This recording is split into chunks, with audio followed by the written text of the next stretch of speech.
One of the most exciting types of bass fishing is topwater fishing. That's the type fishing that got me addicted back when I was a kid in Arkansas in 1960. Topwater fishing is very important to make good proper casts, allow the lure to lay still, let the fish look at it, get an idea of it, let the rings completely disappear, and then give that little lure just a slight twitch, and many times that'll trigger a fish into striking. Topwater lures can be broken down into 4 categories. You got your prop type lures, your jerk type lures, your chuggers and poppers, and your twitch bait, your minnow type lures. All these lures are designed for different situations in bass fishing, and they will all catch fish according to the depth of the water, the type of cover that you're fishing, the time of day, and the season of the year. One of the first lures that I start out in springtime bass fishing is a minnow type lure. Now this type lure is a lure that you cast out, you allow it to rest motionless on the water until the rings completely disappear, then give it just a soft twitch and let it sit there again for as long as sometimes 15 or 20 seconds. Many times you'll have to do this 2 times before a fish will come up and take it. It's especially good during the spawn. The popper type lure. This one's got a lot of recognition in BASS tournaments the past couple years because they've learned to fish it very fast. Work it real fast on top of the water. Just keep it coming, jerking that rod and skipping water, and it resembles a shad running from a bass. The Zara Spook. The old big topwater bait's a minnow imitation. You work it with a good steady sweep of your rod and it just walks across the top. You can cover a lot of water with it. Anytime, especially in the fall of the year when the shad are very big, a spook is a good shad imitation. Your prop type lures, the crazy shad, propellers on each end. It's a racket making bait. It's also a shad type lure and it's very effective on schooling bass.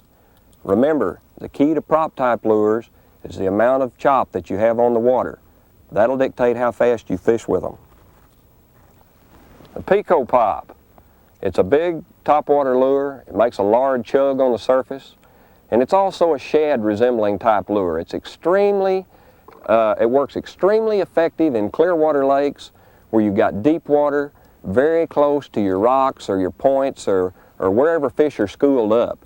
It's also more effective when you do have a good chop on the water because it is such a large bait and it produces a pretty good amount of splash. It can also be worked very effectively in conjunction with a Zara Spook. Usually when they're hitting one of these large lures, another one can be more effective depending on how high the wind is. All topwater lures have their own distinct type of water that they're to be used in. You want to use your shallow water baits when you're looking for an individual fish. You want to use your shad type lures, your small poppers, such as this, and shad finishes, your small topwater plugs with the props. These are schooling type baits. When fish are chasing shad and you're out there trying to imitate a shad. Now your other type lures, like a spook, your devil's horse, your minnow type lures. They can be worked both ways, but they're more effective when you're looking for an individual fish on a certain type piece of cover, maybe in shallow water during the spawning season. These are more productive. The 2 rods that I prefer for topwater fishing are made by Daiwa. The one for smaller topwater plugs is a 6-foot fiberglass rod that I use for the smaller type lures. And the other one is a specialty rod. It's made by Daiwa for Rick Clunn. It's a 7-foot graphite rod, and the top 2.5 feet of it is fiberglass. And it's the rod that I use for the larger topwater lures that sometimes you need to cast long distances. The reel that I prefer is a Daiwa PR33. It's a 5-to-1 gear ratio, and it allows you to take up more line with less reel revolutions. This allows you to keep contact with your lure as you are working it. These lures here are basically your twitch type lures, your minnow imitation lures, very effective in the spawn, but they're also effective all throughout the spring, summer, and fall. They're one of the earliest topwater lures to produce fish because usually in the springtime when the fish first move in the shallows, they're looking for the young bait fish that has come out in the spring. They'll also hit these lures when they're in the bedding process. The minnow type lure, twitch type bait. It can also be jerked under the water when the wind's blowing and you're not getting a good presentation on top. Select your colors according to the watercolor. If you're fishing off-color water, then you want to throw your darker colors such as gold, maybe with an orange belly. Many lakes are clear. That's when your chromes come in handy. Chrome blueback, chrome blackback. You've got your smaller type minnow type twitch lures. Depending on the lake, depending on the situation and the size of the bait fish, and a lot of times on the amount of wind you have, the size of the bait determines how many strikes you get. If it's real calm, real clear, fish are spooky, then you have to move on down to a smaller type lure. There are some twitch type lures that also have a little prop on the back end of them. This gives you two effects in one. It gives you just a little bit of a spray when you twitch the lure, yet it's also a minnow imitation that'll dive down and back up, dive down and back up.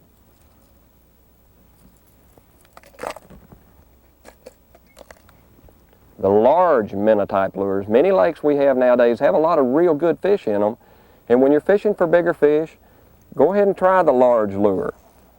The bigger lure will definitely catch bigger bass. The way you fish the minnow type lure, it's very easy to fish. It's one of these lures that you simply make a cast out there with it, allow it to hit the water. Again, remember, many fish will spook when a lure first hits the water. You want to let that lure lay there until these rings get plumb out away from that lure. 10, 15 seconds, just let it lay there. If you feel like there's a fish there, let it lay there. Then give it a little twitch. Just make him dart under the water. You want absolutely no movement out of that type of lure from the time you make a cast and you give it that first twitch. You don't want it to come towards you. You want it to lay motionless. Give it another twitch. Now it takes patience. That's what makes a good topwater fisherman, is be patient. Allow that lure to lay there. There's 2 or 3 things that trigger bass into striking. One's feeding, and the other one's you make him mad. And when you throw a lure over his house, he's a predator. He guards his territory. He sits down there and he looks at that lure floating and waits and waits, and it won't move. And the longer it sits there, the madder he gets. And then when you give it that little twitch, many times he'll just explode on it. Now, once you make a cast, you allow it to sit there for just a short period of time, and you twitch it. You do this about 3 times, and then I'm going to go ahead and reel it on back to the boat. I'll work it back with jerking the lure. Jerk that rod tip. Make him dart under the water, and then stop. Dart under the water, stop. Dart under the water, stop. Dart, stop. Dart, stop. Do this all the way to the boat. There's lots of times when fish aren't taking this type of lure right on the surface. Say you've got pretty high wind conditions, that you can take this same lure, fish the same stretch of water where you were catching fish on topwater yesterday and they won't hit it today because it's too windy. You can take the minnow type lure and jerk it underwater and still catch these fish. But remember, be patient, allow it to lay there, fish it slow.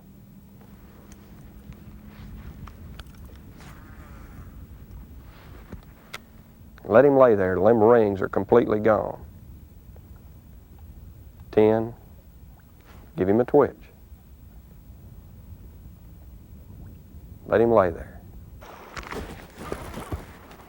Whoops, he got me around that stump. Come on, just keep a little pressure on him. There he comes. That's a pretty nice little topwater bass. Come on out from under there.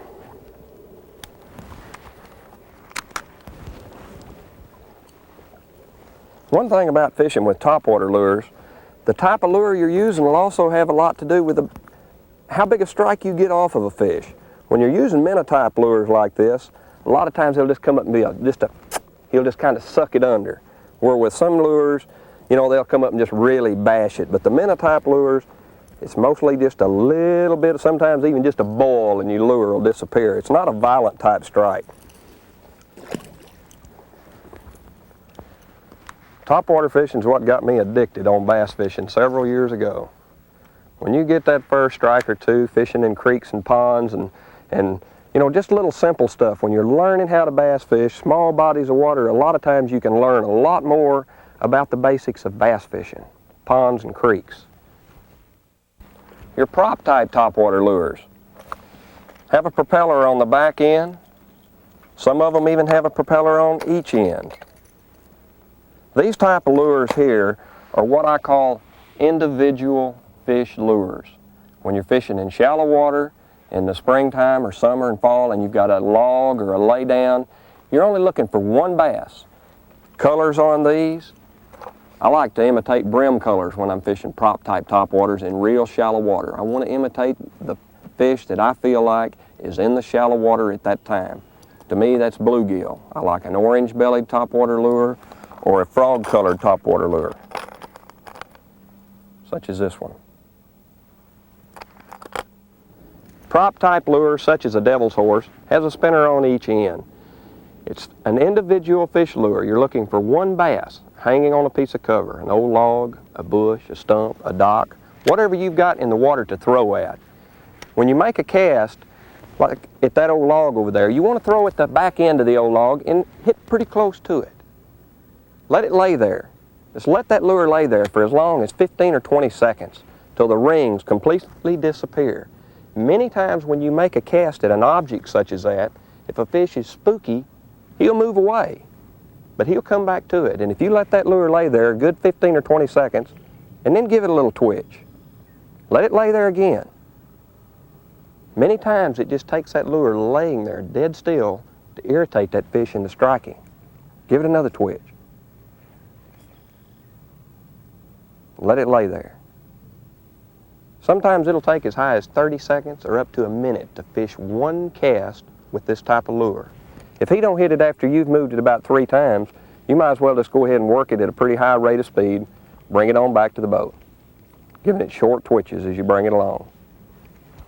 Then reel it on in, pick you out another target, or throw back to the same target. Sometimes you can make 2 or 3 casts to one target if you've got a lake that doesn't have much cover in it, and you've only got one good target, maybe every 200 or 300 yards. Fish that target very thoroughly, because sometimes you just got to make that fish bite. You know he's there, he's in the cover.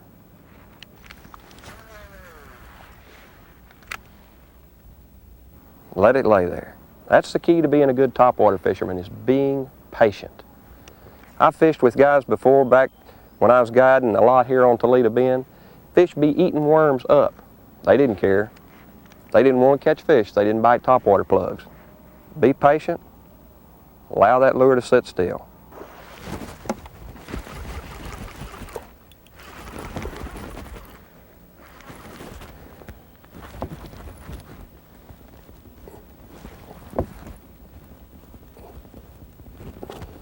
That's a nice bass right there.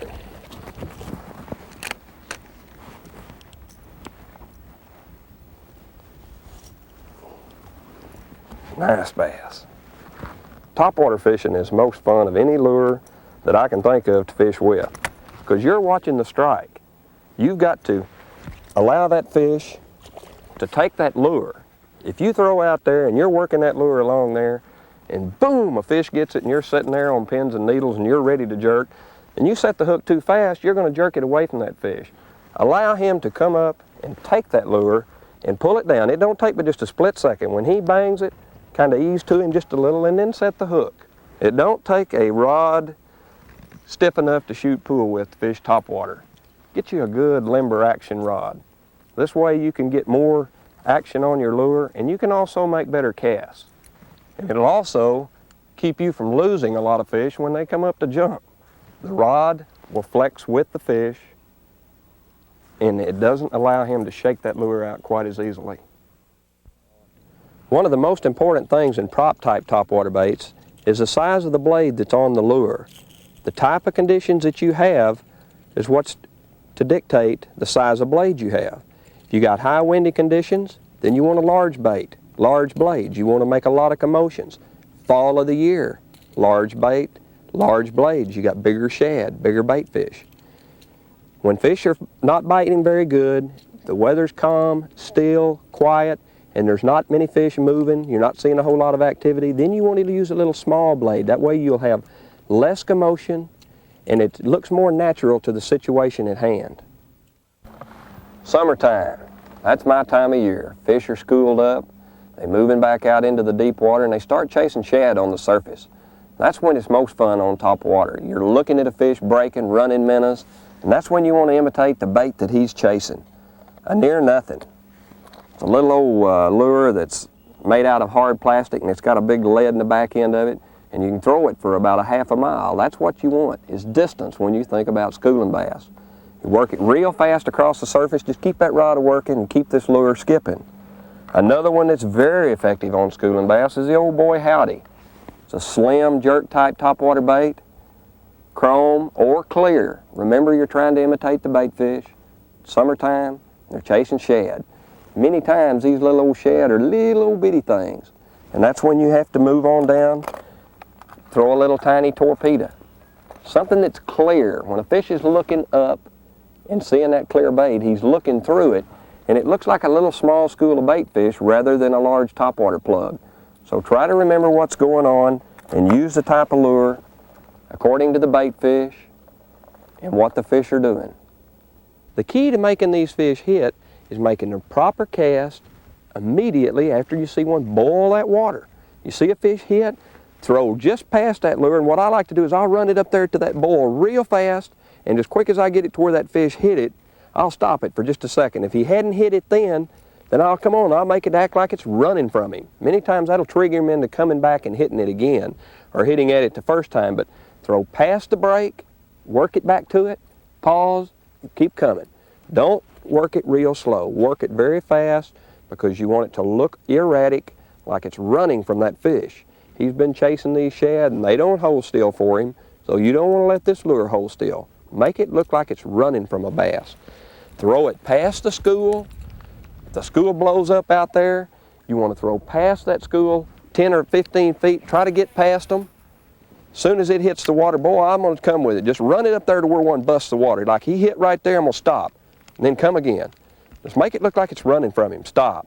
If he's hitting at it, don't pause. If that fish is hitting at that lure, you want to keep that thing coming because this will keep him chasing that bait.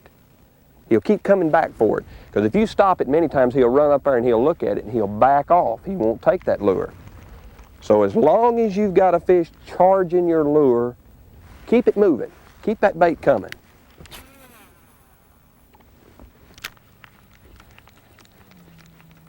Rod high. Keep that rod high. That's the way to make a lure really hop and skip, is to keep that rod high.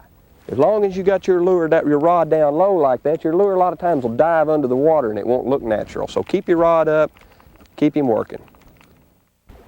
The old standbys, the spooks, the pop-Rs, and the chuggers. Lures that are good for all year. These lures will catch fish from the beginning of the spawn all the way through the fall. Your jerk type baits, your back and forth walking action, that's your Zara spooks. Your chugger type lures when you work them in high winds and you're wanting to get a fish's attention, and the little pop-R. This little lure is very unique. It's got a lot of publicity over the last couple years in the BASS tournaments. It's nothing more than just a little chugger type lure with a bucktail on the back of it. It's a shad resembling lure. You can work it two different ways. It can be worked slow like you would normally work the old Lucky 13 or your old chugger type lures.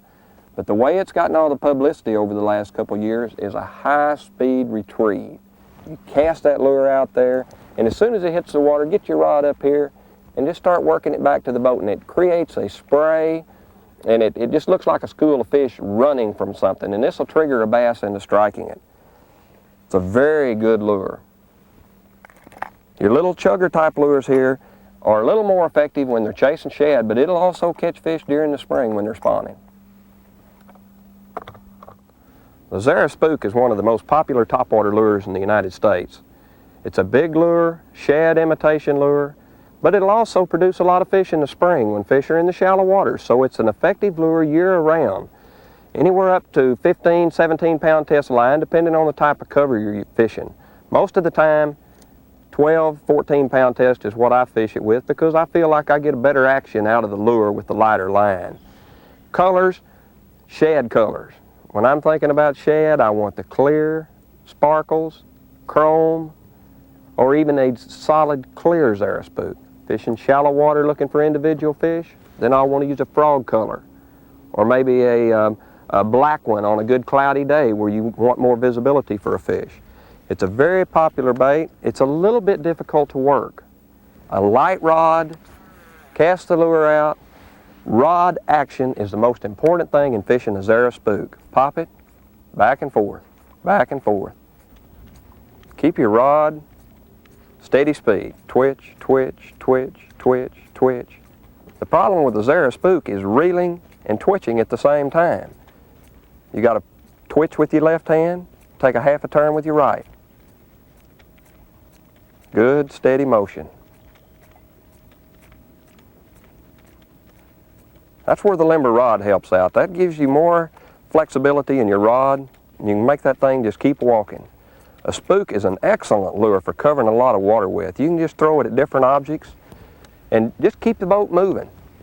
Make a cast by a target, walk it right up there to it. Just steady.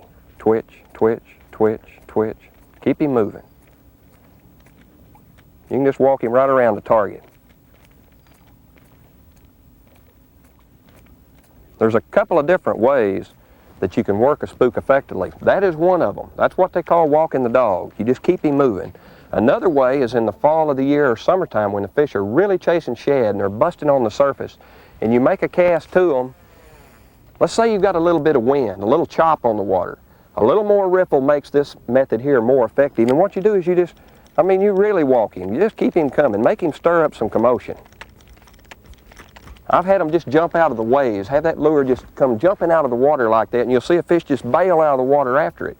So anytime you got high winds and schooling bass, sometimes it's better to work it real fast. The Rebel Popar. This is a lure that's got a lot of attention in the last couple of years in the BASS tournaments. These two lures look alike, and they are built by the same company and they're made just alike. But there's one alteration that you can make on this lure that'll make it a little more effective when worked for a different reason. Now, this lure pops. You throw it out there, chug it, let it sit, chug it, let it sit. You can work it fairly fast, or you can work it real slow, like a regular Lucky 13 or one of the old popping type lures.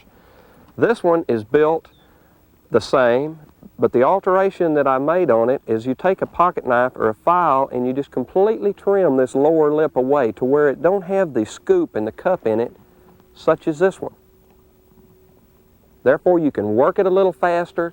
It doesn't make the popping noise like this one. It makes more of a spray. It just keeps skipping. As you bring it to the boat at a high rate of speed, you just keep skipping it. The reason why this lure is so effective is because tournament fishermen, many times we're looking for one fish here, one fish there, in very clear water situations, not off-color water. These lures are better made for fishing clear water, where sometimes a fish might even come up out of 10 or 15 feet of water on a rocky point and hit the top.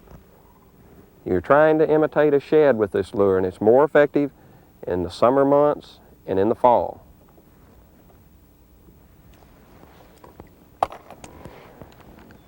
Now when you make a cast with it, it's just like anything else. You can see your target. Topwater lures are target lures. Remember this, always, when you're fishing topwater, you're throwing at a visible object, a log, a stump, a point, a boat dock, something sticking out of the water. Many times I may only see this target under the water, a rock, a boulder, and then all of a sudden blue water. You're looking for something to throw your lure at. You make a cast at a target. Now, remember here now, this is a lure that you fish very fast. You're keeping it moving.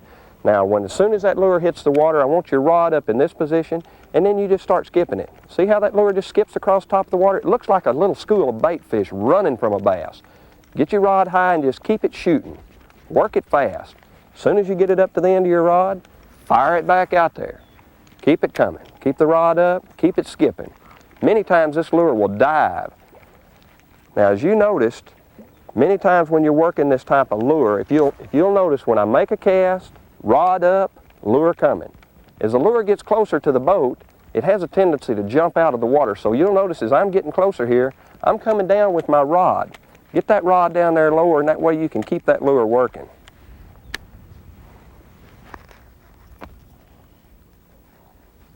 Vegetation is so important in fishing many topwaters that lakes that don't have it, then you're strictly fishing a visible object such as a stump or a log.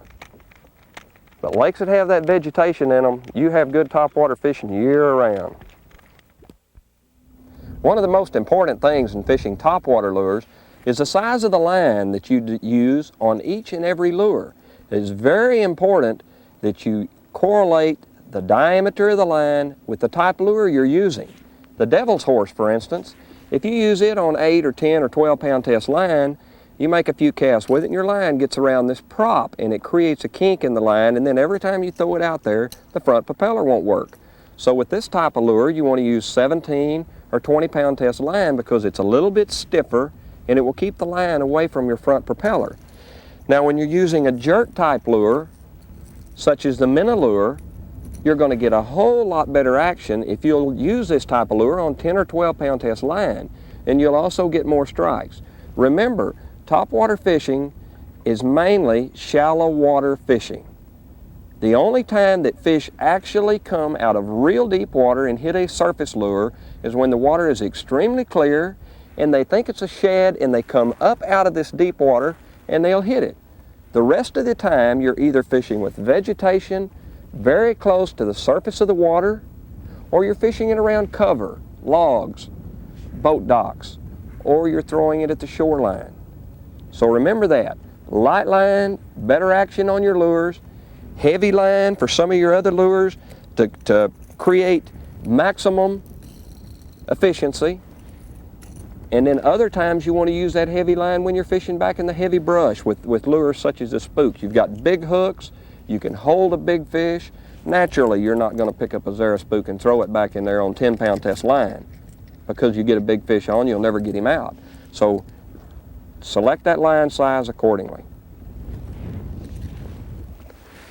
You know, one of the most important things also is how you tie a lure onto your rod.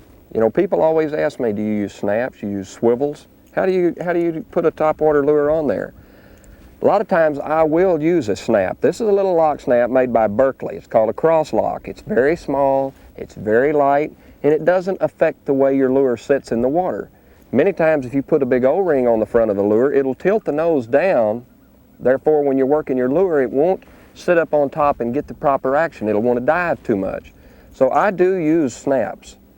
Now when I'm in tournament competition, it's not that I don't trust snaps, it's just a lot of times a snap may get weak, and therefore I'm not all the time using them. So a lot of times I will tie a knot. A knot that I use on many topwater baits that does not have an O-ring on the front end of them is what I call a topwater knot. It also works very effective on crankbaits. You simply take your line and tie a simple knot. One simple knot, very easy. Then go through the eye of your lure, pull it down to that knot, and then give it 4 twists. Twist your lure 4 times, and then simply go back through the knot with your main line. It's very simple. Take your left hand, pull down on it. This is the way you set the length of this knot. Pull it down just a little ways, get it about a 1/4 inch long, and tighten it up. And it'll make a perfect little loop in your line. It's very good on minnow type lures. On minnow type lures, anytime you tie a direct knot on your lure, it will not work effectively. So that knot is very simple to tie, and I use it a lot. It's a good knot. I've got confidence in the knot, and it will not break in the knot. You know, many treble hooks on some of these plugs that we use nowadays, the companies that build them, for some reason, I don't know why they don't put a large enough hook on many of these lures, but the little pop-R, this is one of them that's to me is probably the smallest hook that anybody's ever put on a topwater lure. I mean, it's just a very small hook. Now, what I'll do is I'll get one with a little longer shank on it. See how it's got a little bit longer shake? I don't want too big a hook now. I don't like a big old gaudy hook on the back of a topwater plug because I feel like you'll miss some fish. But I want a little bit more shank on a hook that gives you a little more reach, and you'll hook fish better using this type of hook. The larger the hook you have on the back end of that bait, if it's not too big to affect the action, many times when fish are hitting a topwater bait, they come up there and they slash at that thing. So if you got just a little bit bigger hook than they put on the back end of that lure, you'll hook some of them fish that are just slashing at your lure.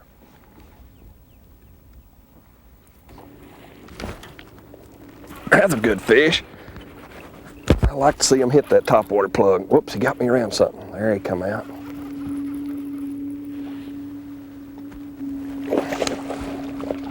That's a pretty good little bass. Big old male bass guarding that bed, and you just, when they're in that shallow water, you just throw that thing up there and fish it real slow.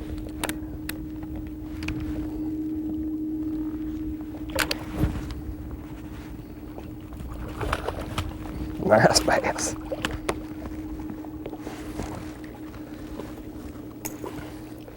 Look at that big old skinny bass.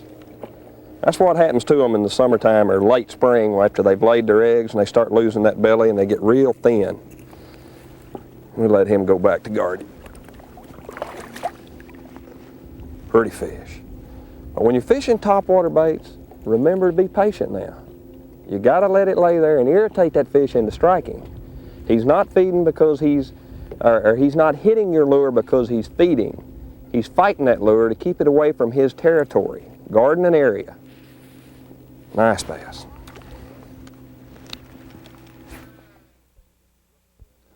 One of the things that you look for when you're fishing topwater or any other lure is the type of terrain that you're fishing, the situation, the time of the year.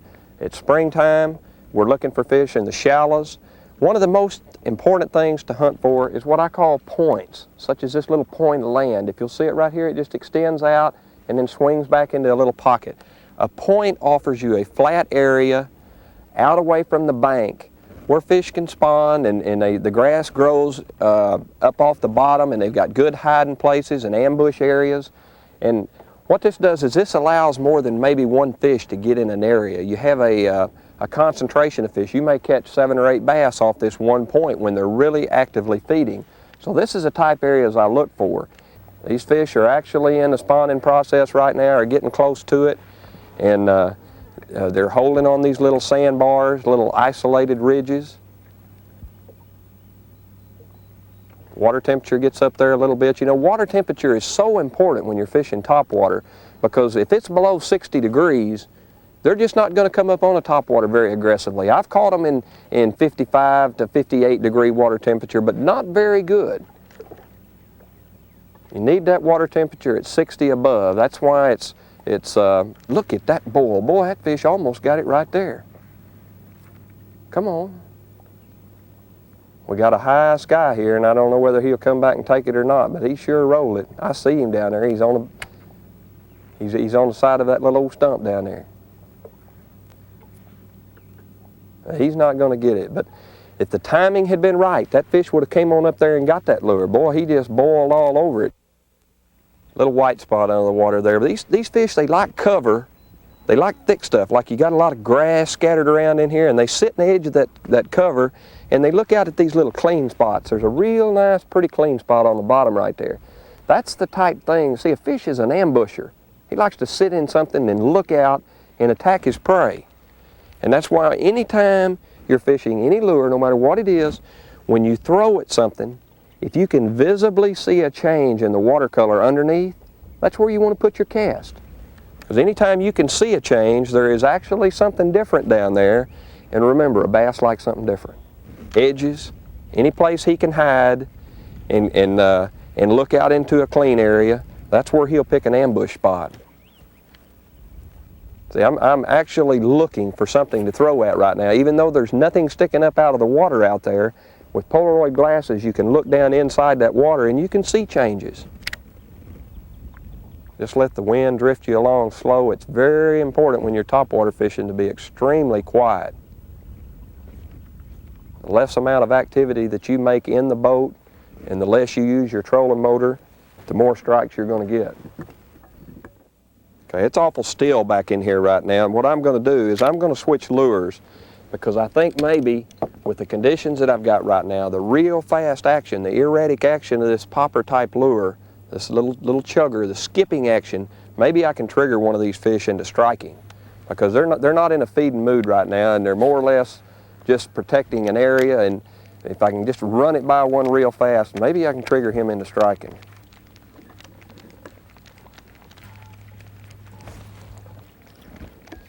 Now, that old isolated log is a nice isolated piece of wood right there in the water. Boy, that kind of target a lot of times has a fish on it, and when I get up there just right, I'm going to make a cast to it. What you want to try to do is visually think right where you feel like that bass will be laying. And to me, now I don't think he's going to be up under the butt of that stump because it's not connected to the bottom.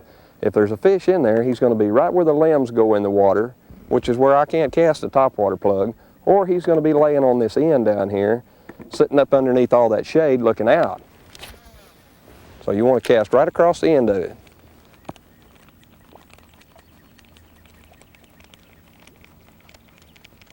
Wasn't home, didn't want a topwater plug. That bright sun, conditions like they are, it's pretty hard to get fish to hit topwater. There, he come out there and got it.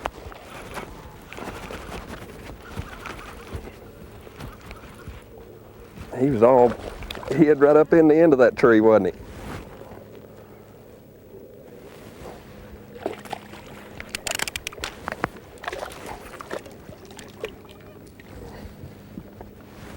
The little popper turned him on. Sometimes when they won't take that subtle bait, that bait that you just let lay there and just twitch every now and then, you can take that fast moving lure like that and trigger that fish into striking. So sometimes, you know, if you're a topwater fisherman and you want to try a different lure, think of the conditions, think of what the fish are doing. If they're not feeding, they're not actively jumping on your lure, you can make them bite with a lure like this, something that moves real fast and they think it's running from them.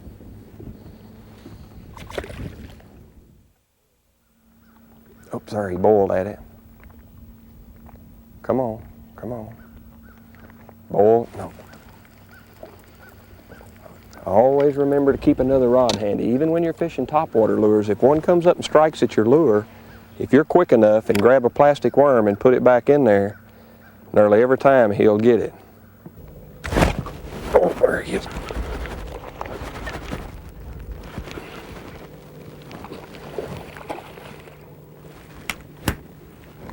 I see there, caught that on a worm. Every time you find a fish with a topwater lure and that fish boils at your bait or comes up there and smashes it and you miss him, if you're quick enough and you grab a worm and throw it in there immediately, you can catch fish that you had come up and take that topwater bait.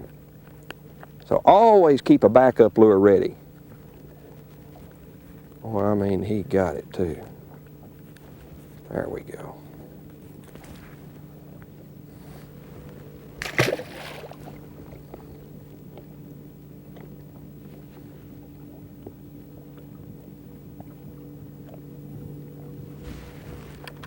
All right, back to topwater fishing.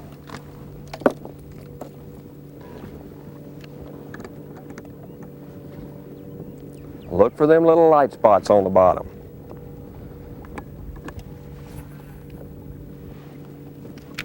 Let that thing lay motionless out there. When they're in that real shallow water, it's important to fish it slow.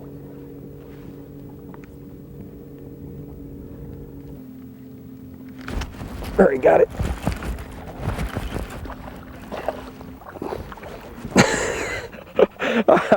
Oh, he just come right out of there and got that thing. Look at there, snagged him. He's come up fighting it. He wasn't feeding, he was fighting that thing. Now he just come up and busted it. Boy, that was fun. That's all right.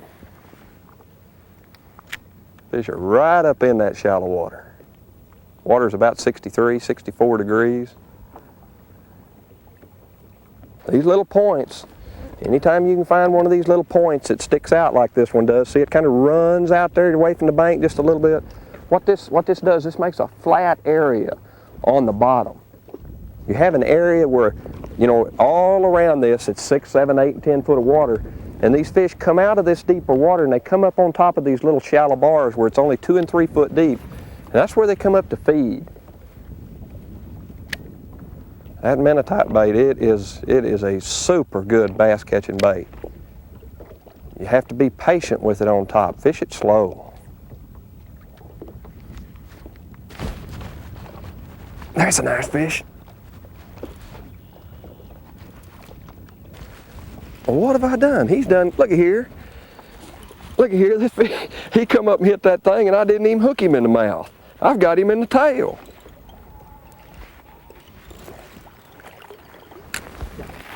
Now that's what you call luck. That is luck, pure luck. He come up and hit that thing and just got snagged. This was not your lucky day, fish. Pretty nice little bass. Well, just be careful there. There we go.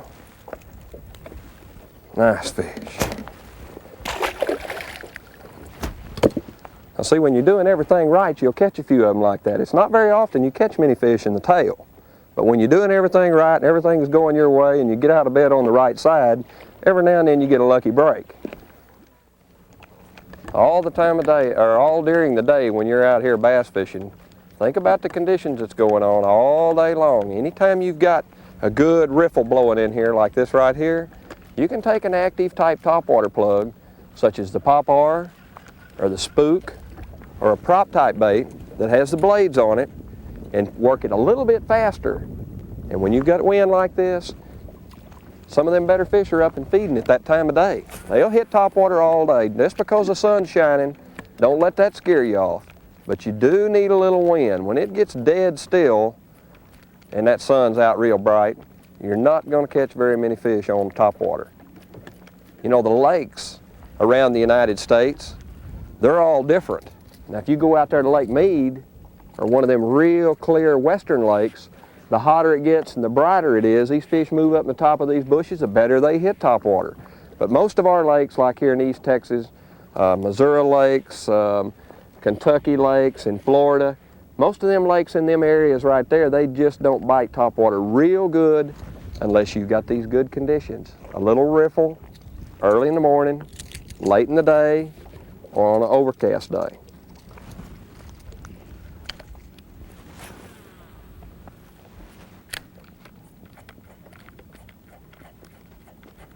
Make a little fuss with that bait. When it's blowing, you got a good little wind blowing in there, make a little fuss with that bait.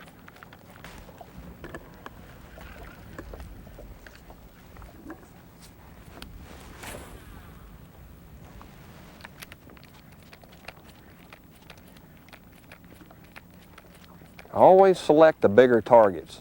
When you're fishing a place like this, always pick out the areas that you think a bass would choose as his home. Now, when you think about a bigger fish, he's more selective than a little bass. A little bass may live around one of these other stumps, but when you're looking for a big bass, pick a selected area. I mean, like a bigger stump or a bigger log, or maybe even a darker spot in the grass. Come on, come out from under that big old stump right there. Big old stump sitting right on the end of that little buttonwheel island. That feels like a good fish. It got me around the stump there. Easy does it. Come on. When they get you in that cover, just let them have a little bit of line. Don't pressure them, because if you pressure them, they'll bury that line up and they won't. Look at that fish. Boy, that's a good one. That's the kind of fish you catch on that Spook. Oh, come on.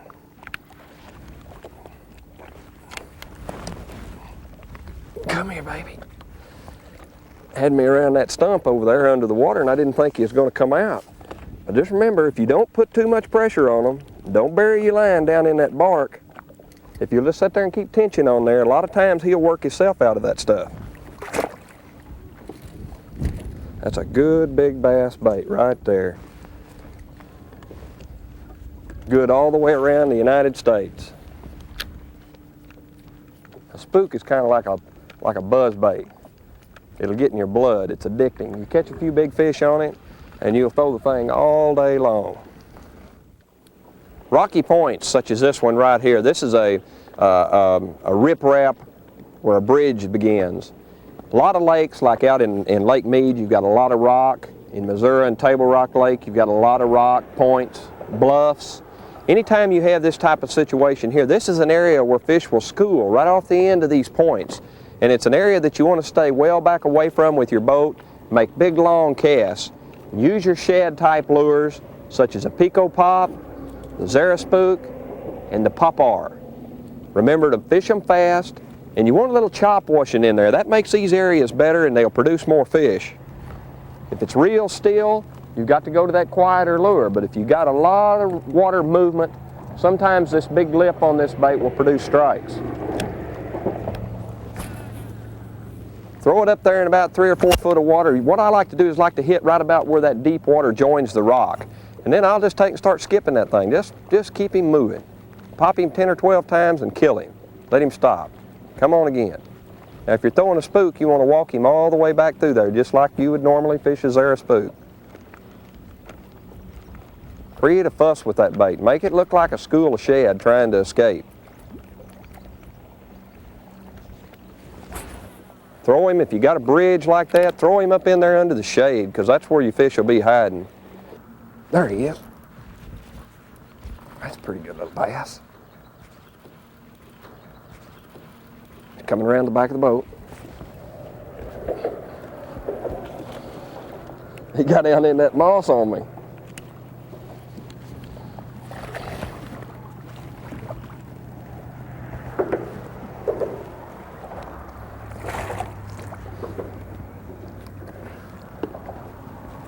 One of the things about that Pico, it will catch better than average fish. It's kind of like that spook. It's going to catch good bass. Now, one thing to remember when you're fishing this type of water is always stay well back away from it, because many times you're liable to catch 3 or 4 bass out of one spot on this type of structure. The techniques, the types of lures, and the decisions to make on the weather conditions that I've shown you today should make you a better topwater fisherman. Remember, calm weather, cloudy weather, early in the morning, late in the evening, fish slow. Let your bait lay still on the surface. Anytime you get a good chop blowing in on a bank, then you can speed up and work your lure a little bit faster. This is periods of the day that the fish are active. They'll hit it any way you do it. These tips have worked for me in my many years of professional bass fishing, and I know they'll catch fish for you.